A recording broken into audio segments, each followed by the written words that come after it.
Resolution को explain किया है, मैं समझता हूँ कि जो इस वक्त ट्रेंड मीडिएटर हमारे पास मौजूद हैं और with the effort of this society अब ये स्ट्रेंथ बढ़ेगी। और जो सेकंड टूल इस पर्पज़ के लिए इस्तेमाल होना है वो कॉस्ट ऑफ लिटिगेशन एक्ट का है।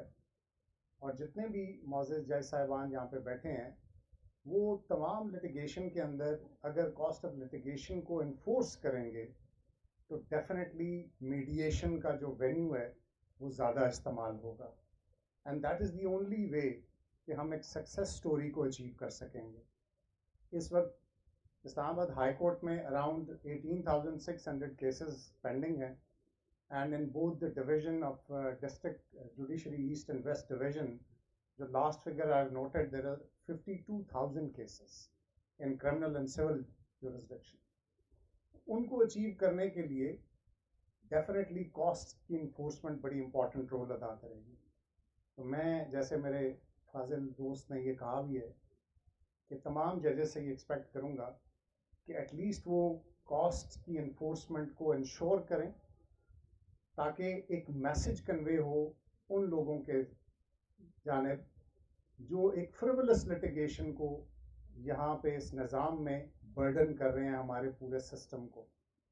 और उसकी वजह से फिर एक लिटिगेशन बिल्कुल एक स्मूथ चैनल में जाएगी उन कंटेस्टेंट्स के दरमियान और लोगों को अपने राइट्स देते वक्त कभी ये मुश्किल नहीं होगी कि उन्होंने कभी कोई गलत बात क्लेम की हुई हो और उन्हें पहले से पता होगा और हमारे लॉयर्स भी उनको ये आगाही देंगे कि इसका इफेक्ट क्या आएगा। एक फॉल्स लिटिगेशन का, एक फ्रिवलस लिटिगेशन का एक नेगेटिव इफेक्ट जनरेट होगा जिसमें एक हैवी कॉस्ट पड़ेगी। तो फिर लोग अल्टरनेट डिस्प्यूट की तरफ डेफिनेटली जाएंगे। उसमें रीसेंट एग्जांपल्स इस्लामाबाद में जो रेंट मैटर्स हैं, इस वक्त रेंट मैटर्स ऑलमोस्ट निल हो गए हैं और वो डेफिनेटली हमारे लॉयर्स, हमारे जजेस की उस एबिलिटी की वजह से हैं।